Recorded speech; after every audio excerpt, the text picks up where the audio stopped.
Hello and welcome to the year of being 70. This is our 32nd episode. I am Lucy Macara. I am in the UK in Norfolk, and I'm with my childhood friend Lisette Schoutemaker, who is in Amsterdam. We were both born in 1954, so we turned 70 last year in 2024, and we are having weekly conversations on this podcast about what it's like being 70 now, what we look back to our youth and our younger days and our journey to have got to this place, and also our future, which is sort of what we're going to talk about today in a way, isn't it? Or where we certainly where we've got to now at 70. Well, I think, more and more I appreciate being 70. Um, First of all, not everybody has made it this far. I think, maybe both lost friends on the way who were younger, so there's something to appreciate there. And also, I feel inwardly it's much more quiet in me. This is who I turn out to be, and okay, this is it. But a strange thing is that because my birthday is on the 22nd of September and the cutoff for school was the 1st of October. So I was the youngest when I went to school, I was the youngest. Also, I was, of course, the eldest daughter effect. I was the eldest, so I had no idea what to expect. But I got used to being the youngest. And now, yesterday, I was at a dinner party. No, the day before yesterday was at a dinner party, and I looked around and goes, I'm the oldest around the table. And I was invited to a wonderful group of people with whom I'm going to spend a year exploring system change, actually. And I look around and I go like, I'm the oldest in the room. And and so there's also a role with that, I feel, to be an elder. How do you experience that? Yes, yes, I have. It's just sort of in a way starting to get to kind of get through to me that that is my place in the world now more. So like you, I was the youngest, one of the younger ones in my year at school always. So I'm a month younger than you, born on the 22nd of October. And then so I was always sort of, one of the younger ones and also one of the smaller ones as well, which kind of No, that was never my thing. no, no, no. I'm sure actually, sort of your kind of body, size, shape, height especially, has something to do with where you kind of feel you fit in as well. I think being small also makes you feel. I don't know, a bit less powerful in some situations. Anyway, that's a bit of a digression. Well, but But that's also interesting because I've never really thought. I have one friend who is really small, who, she always really looks like this. yes, yes, Do you have exactly. that too? Do you feel you Yeah, need to? definitely, definitely. I'm always looking up at people. Almost mostly, certainly, almost every man I come into, I come into contact with, I'm looking up to them, and I am quite aware of that, and it does annoy me. It does. I Yeah. mean, when I was younger, I used to wear very high heels and platforms to kind of counteract that a bit. But obviously it didn't work terribly well. But going back to the sort of youngest kind of thing, I then also married a man who was 5 or 5.5 years older than me. And at the age of 20, that felt like a lot. So I Mm, felt mm. young in that situation. And then we started a business. We went to Australia and he had the job. I was still the student. He was the lecturer. And then we started this magazine together. So, but he was, I was usually it's particularly in kind of business situations, I was again always the youngest in the room. And, that allowed me to kind of keep quiet and let other people talk. And I was able to listen, and learn, which I found useful. But it kind of, I suppose that has kind of stuck with me that I feel like, even though I'm clearly not anymore, I feel No, like we're not. I feel like I'm the youngest in the room and other people are the adults often. And I have noticed, particularly Well, in work situations now, I'm always working with younger people. There's certainly nobody in any of the businesses that I mean, they're mainly in their 40s as a generalization. And then I have this Is that the age mastermind. of your children, of your Yes, yes, of sons? my eldest children. Yes, yes, Yeah. it is. So that's, although I don't think of my business associates as children. I don't feel that kind of No, role, no, no. at all. But then I have a group of women in a mastermind that I run, and I kind of What think is we're a a mastermind that you mastermind. Well, run? in I this have no case, idea. it's you join a mastermind to be in a sort of select group of people who are wanting to do something for probably for a year, and you have kind of regular meetings or Zoom But calls or wanting to do something, well, that's very my vague. my my mastermind grew out of the women's writing programs that I used to run, and I eventually stopped doing women only book writing programs, and just had a group of people who and we talk, I kind of characterized it as women leaders, leadership development. And then a couple of years in last year, I sort of felt that's not actually what we're doing, what we're all talking about, and what everybody is working on in this group is actually their mission. Either it's a big lifetime mission, or it's a current mission or a new mission, but it's something that they are, wanting to get out there and help people with, generally be of service through. So it's now called the Mission Mastermind. But I kind of think, oh, we're all the same age, but we're not at all.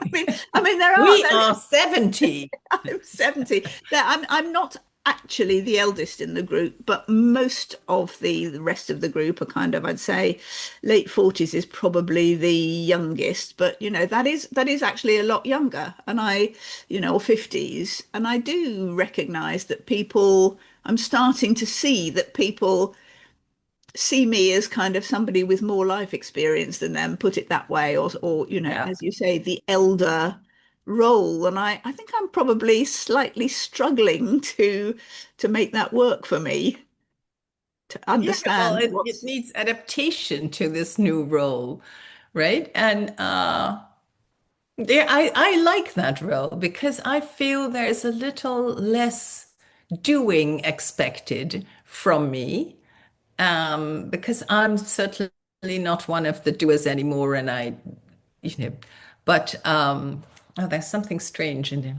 There's a delay, but anyway, and more of the being and the observing and kind of in a group I was in last week, one of the young women came to me later and said, I felt that you addressed exactly what needed to be addressed in a very kind of respectful way.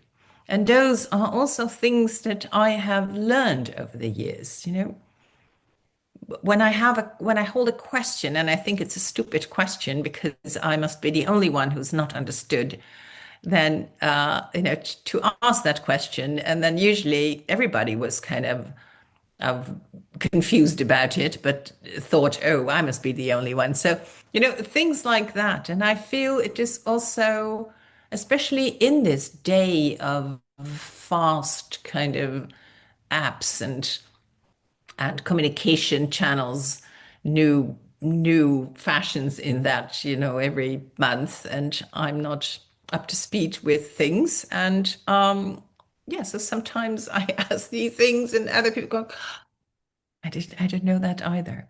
But also observations about processes and yeah, I really enjoy the role. Yes, yes, no, I think I'm beginning to enjoy it. I can see the benefits of it, and I can see that, my like yours kind of lengthy experience of situations and relationships and things that have happened in business, in different businesses over the years, have kind of come together and do kind of turn into a reservoir of wisdom. So you can react well to problems as they come up. You've got kind of perspective.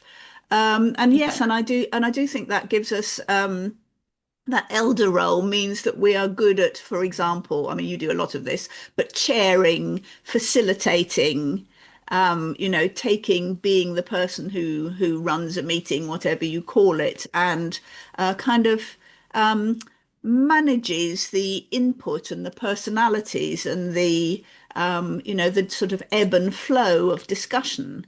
And I think that Yeah. that is something that is a benefit that we have accumulated with age. And yeah, and I think we Yeah.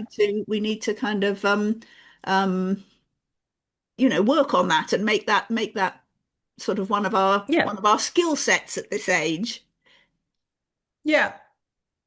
Yeah. And I think, it used to be sometimes when I was in a group, I thought I need to say something because I haven't said anything for a long time. I need to contribute. I also wanted to prove myself. And all those I can now examine and kind of go like, why is this question coming up? Is this really useful for everyone? Or is it something I could ask on the side? Or have I just not paid attention in the last 10 minutes? And that's why I'm asking. Or am I still trying to kind of prove myself that I'm Yes, also a really yes. intelligent being and that I belong in this group? Yeah, no, no, I absolutely agree that, that I certainly feel less need to prove myself and to think, oh gosh, I haven't said anything for a long time. I must, I need to Yeah. sort of say something, make my presence felt because I Yeah. feel our presence is felt simply by a kind of, well, I don't want to say just by age, but by what's the word? Presence itself. Present. Yes, yes, absolutely. Yes, that's Yeah. a great way of putting it. And the age does kind of bestow that on you. And that is something to enjoy and relax into.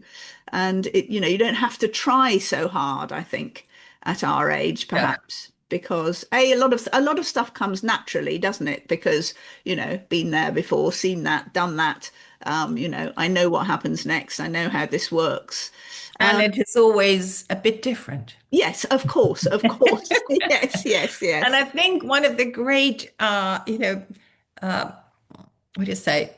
The English word doesn't come, but I really promised to myself not to go like, when I was younger, or when I had my company. Well, I do say that sometimes, but not in a way that it was kind of better or you know, kind of not that kind. I think our presence helps, but also curiosity and an openness and really wanting to know how people view things these days. Yes. Yes, no, I really agree. And I think I think that I think there is an interest in our historic vision that we and experience because I mean it always seems funny to me. I mean, as I've said before, I'm writing this novel set in the 1950s and 60s mostly when we were young, and it's called historical fiction. And as far as I'm concerned, Yeah. it's just, it was just yesterday, but that's Yeah. that's history to many people. But I do feel that sometimes when people are talking about politics or, I feel like I need to say, but that's where you came in. But actually before that, you didn't experience what came before. So you can't, you don't have that perspective of where something grew out of, a completely different situation.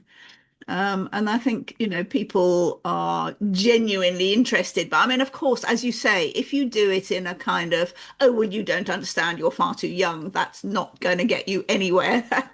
That really doesn't resonate with people. And, sometimes I'll say to my youngest daughter, who is, after all, 23, well, when I was your age, and she'll go, oh, don't tell me about medieval times, for goodness. Yeah, yeah, yeah, yeah, yeah, yeah, yeah. Wow, she was born this century. Yeah, yes, Yeah. 2002. Yeah, yeah. There's something that's maybe strange, but something that makes me feel very adult, Yes, yes, I think which that's nice. is which is leaving the house on time. So I have ample time to go somewhere without needing to rush or push people out of my way because they're all, of course, walking too slowly or going through the gates of the underground too slowly, and then having time before a meeting starts or a gathering starts, and yeah, I still to this day, when I walk to a meeting and I have like 10 minutes to spare, and I'm like, it makes me feel very immature.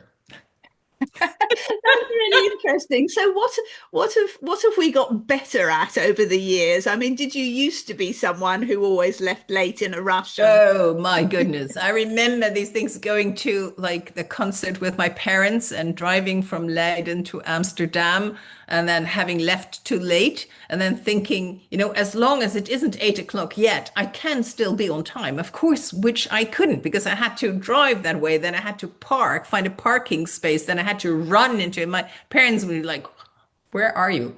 But yeah, no. So I thought, cramming in as much as possible. And we have this word in Dutch, which is even. So I'll just do this for a minute. Oh, give me a minute and I'll do that. Give me a minute and I'll do that. And so I have learned that I need much more time to prep.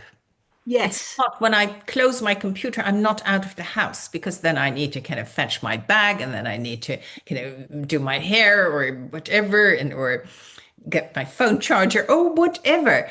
And it takes me a time to leave. Yes, yeah, and And yes, no, I then think I think that is a particular mindset where I notice it. I mean, it's actually not one that I've really ever had, but where people just simply discount travel time. It's like, here's a meeting, it ends at 11, the next meeting's at 12. I've got loads of time in between to do stuff. The fact that you've actually potentially got to go somewhere or prepare something, or it sort of it seems to slip certain people's a certain kind of brain, a kind of brain I function. was like that.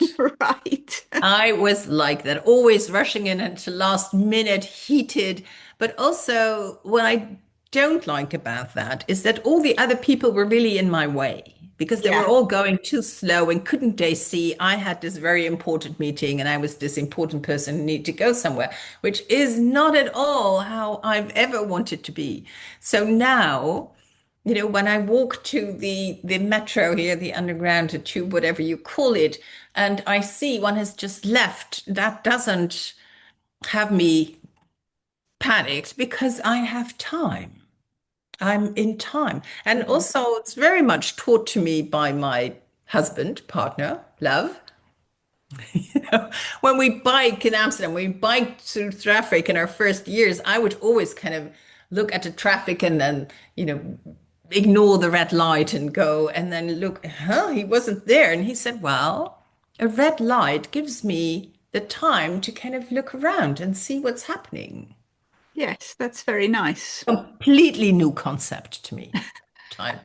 I think Completely new. I'd never considered that.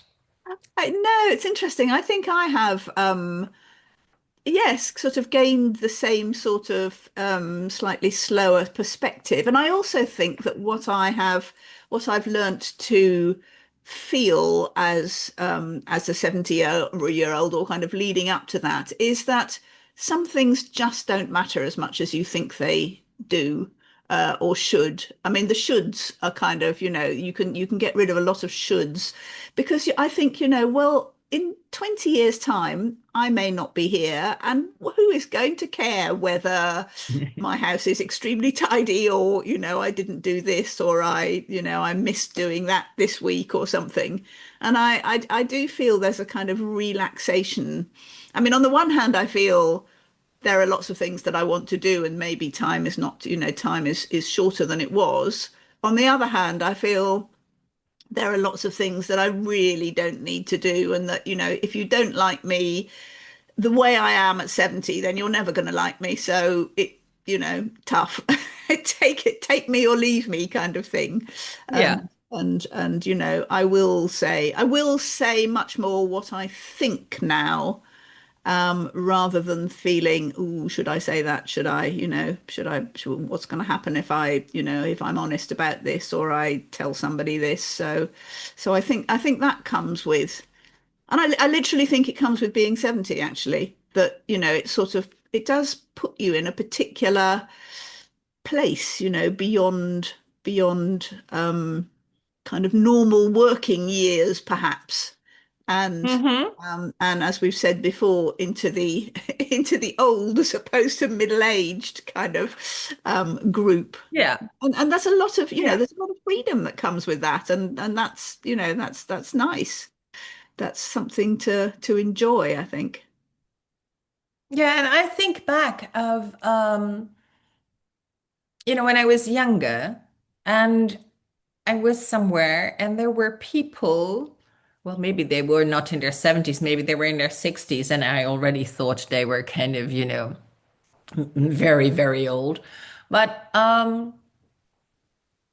there was, in some sense, a reassurance of us not only being younger people thinking of, the world needed to be different and better and more aware of the state of nature and things like that. There were actually also older people. It kind of lent a gravitas in a way. Yeah. Yes. Yes.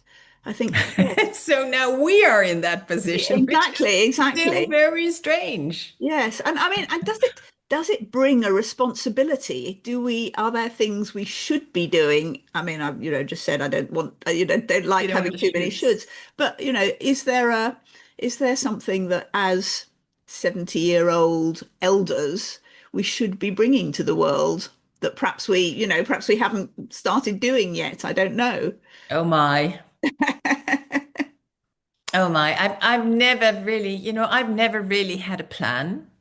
No. I am much more of the emergent kind. And so some of the things I'm involved in, that's still a kind of advocacy that I have. Yeah. It's also now that, I'm in circles of we live in structures and systems, right? And systems come from our beliefs. And so we've created a financial system and a social security system, a political system, all these systems that we live in. But they could also be different, maybe, and maybe they need to be adapted Yeah. to what would serve the whole.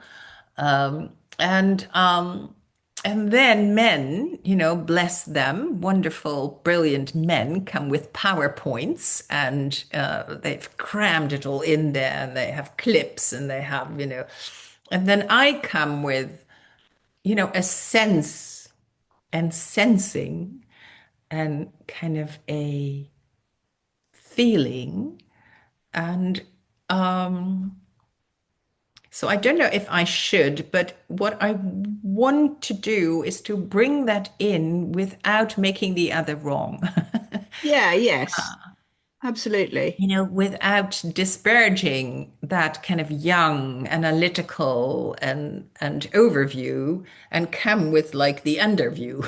Yes, the kind of intuitive, Yeah, kind of long-term wisdom kind yeah, of view. Yes, yes. No, I think perhaps that is a responsibility that we have to bring to the world. And also, actually, I think people feel, and I sort of notice it more now, perhaps it's always been there a bit, that there is something sort of, there's a sort of security that I bring to hmm, people, I mean, individuals, I mean, possibly my children, that, they kind of come and talk to me and, sort of want to feel that I'm there and grounding them, but also in a business situation as well, that, there's a grounded, a solidity, something in that way that you can offer without it.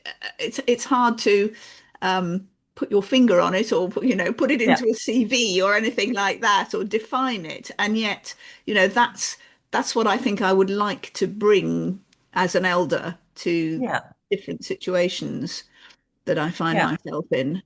A kind of, yeah, something that makes people feel safe and understood and Yeah, valued. heard and seen and kind of received. Yeah, yeah, absolutely. Yes, yes, absolutely. Yes. Perhaps Hmm. It does make me think of my grandmother, who, I mean, she moved to like an old people's home when she was, I think, still in her 60s. That's It was amazing. also to she lived in Amsterdam with her husband, who was her second husband, not my mother's father, but I mean, yeah, she'd known him since I don't think 13 or 14 or so. So to us, he was our grandfather. Um, and she lived in Amsterdam, and then she moved to where we lived, more in the country, and moved into this kind of really old people's home. And but being with her and kind of, yeah, there was like a presence, as you said, but also something quiet, something Mm. really listening, something really receiving, and then maybe not even saying very much. I mean, the Yeah, best coaches, I think, are the ones who don't really say very much, but you go there and you discover the thing by yourself. yes, yes, something very reassuring and holding, what's the word, sort of Yeah. that you feel held, supported by, yes, by yes, So it really older actually people. moves me because I've been aspiring to be such a person. I Well, that's think very thoughtful from of in you. my 40s, when people said, "What do you want to be when you grow up?" I said, "I want to be wise." That's really what I aim and can only hope for. So I think it's something you can never say about yourself. And I'm No, certainly unwise in many situations. But yeah, it's a very sweet memory to think of my grandmother who had a sharp tongue. I mean, there's books about the prisoner of war camps in the Second World War, where in Indonesia, where the Dutch were the colonials, and then were imprisoned by the Japanese, and she was always kind of in the board and an advocate for the women. But even in those books, it says, "Oh, we were all afraid, you know, that she would use her sharp tongue with the Japanese." But then with me, she was also really, yeah, receiving me. I think that's, yeah, that's the word you mentioned. Well, I don't know. That feels very, yeah. very good. Yes, and I think in terms of sort of generational things, people are often much better grandparents than they are parents. And it's sort of it's an easier role. That's a much easier role. Yeah. I mean, I know my father's mother, who I adored, and she was old because my father was sort of like 45 when he got married, so I don't know, 46 or so when I was born. So she was, really genuinely an old lady. But I remember, I used to go to tea with her, and we used to have, set kind of things and orange juice and jelly and things Yeah, like yeah, a that. ritual, a The ritual. ritual, yes, exactly. But she always made me feel like I was incredibly important. And I suppose if I'd thought about it, I would have thought that I was her favorite. I never actually put it into those terms, but years later, I mean, really, like sort of when we were in our 40s or something, my cousin, my the daughter of my father's sister, who was about 5 years older than me, she said to me, "It must have been so difficult for you with Grandy because I was always so much her favorite. You must have found it really hard that she always talked about me." And I was sort of like, no. I never felt that. I never, she never talked about, well, she, I mean, Yeah. but she was very clever then, my grandmother, in making us both feel that we were the most Wonderful. important thing. Beautiful. I thought I was my grandmother's favorite. My one grandmother, not the other one, but my grandmother's favorite. And I've never really checked it. I was also named after her. So that was Ah, already, and when I was a bit older, I had very intimate conversations with her. But how are you as a grandmother? oh, well, you'd have to ask my grandchildren. I mean, I love being a grandmother. I love, I have, yes, so I've got two boys who are now currently 14 and nearly 12, which is crazy. And they've always been, I don't live, kind of on their doorstep. They're in London and I'm here, but they've always been to stay with me in the summer on their own, for a week or whatever, or sometimes twice. And I just love kind of getting into their headspace and feeling, kind of understanding what they're doing and trying to just, um, sort of do things that they enjoy doing. I always worry that they're going to be really bored when they come and stay with me, and I can't kind of fill their time, but they seem to be happy enough, and we do things like one thing I love doing with them is we go to escape rooms. Have you ever come across an escape room? It's No. sort of a giant puzzle. You pay a ridiculous amount of money to go into a small room that has a theme, and it's like sort of escape from escape from a kind of wartime spy situation or the Mad Hatter's Tea Party, and you have to follow clues and put things together and press buttons. And what's fascinating is that when I do it with the two boys, we all have very different. It's really interesting to see the way our different minds function, and I don't feel any better Yeah. or worse than they are, and Yeah, each of yeah, us yeah, yeah, kind of yeah. No, brings but it's something that interest. puts you kind of on equal footing because you all have Yes, yes, things. exactly. You have more than two I do, grandchildren, do. I, don't I you? have two smaller grandchildren. So from my younger son's children, who are nearly 8 and nearly 5, so 4 and 7, if I'm, and Yeah. and yes, they're wonderful. And my youngest grandchild is a girl, the only granddaughter I have, which is lovely. And yes, and it's a sort of, I generally go and stay with them and look after them when their parents, who are both artists and often have, sort of exhibitions to set up and go to and things. And I go and stay generally in their environment and their house. Hmm. And it's Hmm. that's all kind of lovely to be, but equally I'm also very, kind of it's nice to be able to walk away as well Yeah, yeah, yeah, and yeah, yeah. not be in the parent situation where you're constantly, well, when they're small, you're constantly tired, constantly finding, kind of managing life around them. And yeah, no, it's lovely. But one of the things I was also going to say about our particular cohort of, we're all elders now, people who were born in the 50s, 40s, 50s, early 60s, is that as baby boomers, we are such a big cohort that we have always held a kind of perhaps more influence in as our generation than generations before us and after us. And now there are so many kind of elders, like, wonderful older actors, like, I don't know, Helen Mm. Mirren and, sort of, and and David Attenborough. And I know they're exceptions, but there are far more. Well, actually, I think about, presidents and and actually leaders, politicians who are older too. Whereas before they might have retired earlier, but because, there are so many of us and we just keep going, I think that we perhaps hold a disproportionate amount of influence in the world still, at our age, that possibly that we benefit from, that people sort of see us as active elders, if you like, Yeah, maybe. I haven't thought of that. I've always seen older people in roles, or I've never really considered that.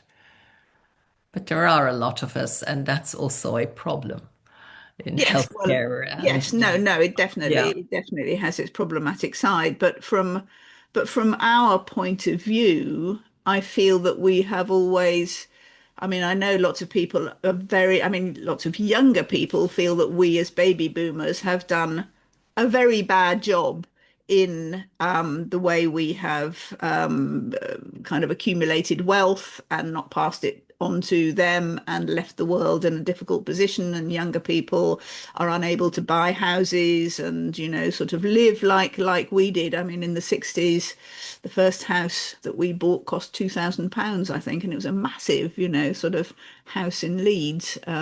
Did you buy a house in the 60s, you were No, saying? no, it wasn't the 60s. No, it wasn't. It was, it was in the 70s, but it was still, that was still kind of going, it was perfectly possible to do, though, is what But I'm you saying. already bought a house. How old were you when you bought your first house? Oh, well, I suppose the first house we properly bought was in Australia. We went to Australia and bought a house because that was what everybody did then. And now I think it would be, probably most people are struggling to rent somewhere.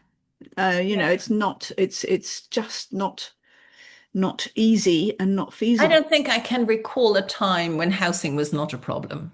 No, you may Housing has always be been a right. problem. I cannot recall when it was like solved. No, no, no. There's never been a perfect Yeah. solution, But certainly. I loved to rent because I always thought, of course I didn't settle down early and I always thought, I can have like a suitcase next to the front door and I can just leave and go and leave it be. And when I first bought a house, I was, I think, 30. When did I buy it? 36, 35, 36, something like that. And the first year I felt, what have I done? This house is owned by the bank and I've tied myself down in a way. Why? Why did I do what everybody says you ought to do? And yeah, but But yeah, yeah, that's interesting. Yes, but you have just downsized, haven't you? no. Haven't you? I thought you had recently. Well, I've downsized in stuff because moving twice makes you throw away things. Yes, yes, but you But have no, we're not exactly living in a smaller apartment, but we're living in you a have you apartment that is like more accessible. And I lived in the canal area, which is absolutely an amazing privilege to live in Mm, that, 17th century, which was all built on colonialism and, you know, yeah, taking from other people what we thought was ours because we came in a bigger boat and yeah, we had guns and so the whole thinking about what we would call our golden age, the 17th century, I learned at school was our golden age. Now we're going, well, there was a downside for all the other people there. yeah, But anyway, it still resulted in a most wonderful, area in the center of Amsterdam that yeah, all merchants built. So it was a privilege to live there. And now we live in a modern apartment with a gray water system. It has rained now, so then again it works. It was finished for a while when it was so dry and solar panels and it's all, one floor and the things we do when many of us do when we turn 70 or when we become a bit older, kind of yes, go to exactly. That's what I. age-proof house. Yes, no, that's what I mean. You have moved, even if you haven't actually downsized, you sort of thought this is where I need to be now. This is a different kind of living at this age. That Yeah. will, Yeah, yeah, well, I never really thought about it. It was my partner who who thinks ahead of these things. I'm like, I'm working and we have a house, so why would I think about it? We have it, so now it's fine. And he sees, the maintenance and says, we've lived here for 25 years. We really need to do some infrastructure things. And I go like, oh, really?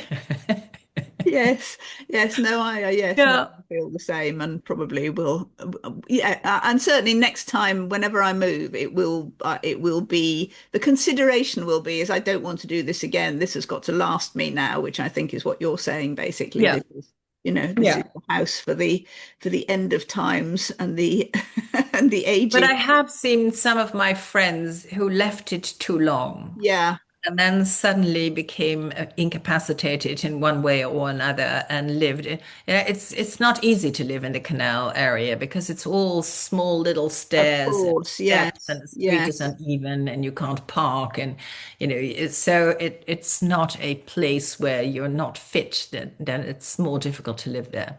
Yes, well, perhaps that's also our duty as elders to think responsibly about our Yeah. about our latter years and find sensible places to live. So, Yeah. yeah, well, And think ahead and Yeah, and also because we, of course, have no children, so I'm also aware that everything in this house, when I die, someone has to.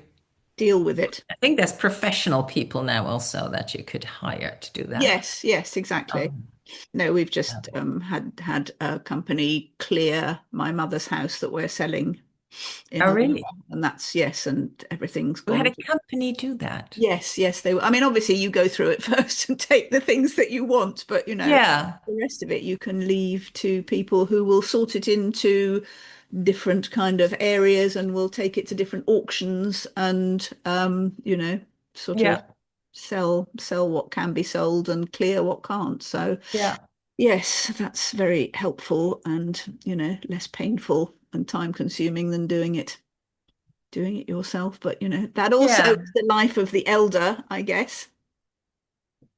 Yeah, I just commented yesterday to someone that, the process of my brother and sister and me going through what was our mother lived 13 years as a widow and just going through everything and was it was also beautiful. It was also, yeah, memories surfacing and I mean you must have had. Have you gone through that, the three of you, or did you Yes, each? yes, we did. Yeah. We spent a day in the house looking at things, and it's funny because the three of us are sort of we're on a spectrum. I mean, one of my youngest brother is probably okay. We don't need that. Let's get rid of that. Let's not be sentimental about it. My next brother down to me is no. I want to go through every single thing, read every single letter that's here, and decide well, I need to keep this. We need to hang on to that. And I think I'm sort of somewhere in the middle, really. Mm. But it's yeah, it's it's a process that's part of life and part of Yeah.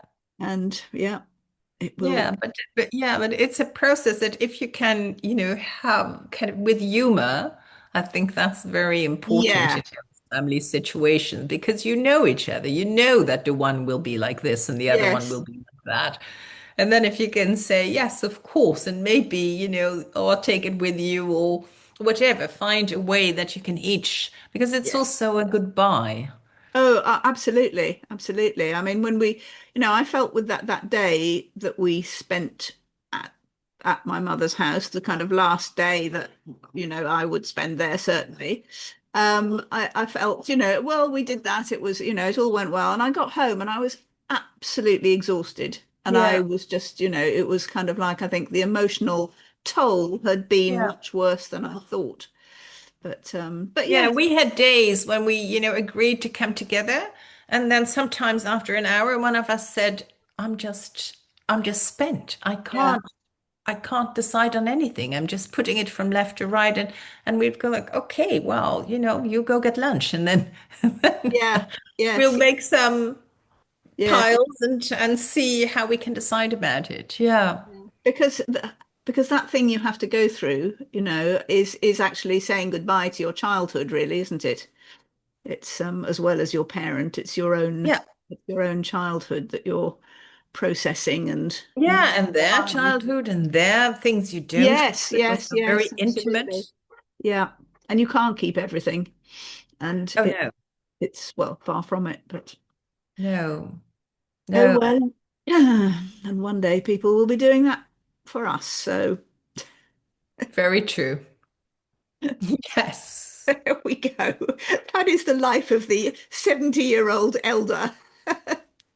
That's how it is. Reality check there. Yeah. Yes. Yeah. Okay. Well, See you next week. see you next week. Bye. Bye.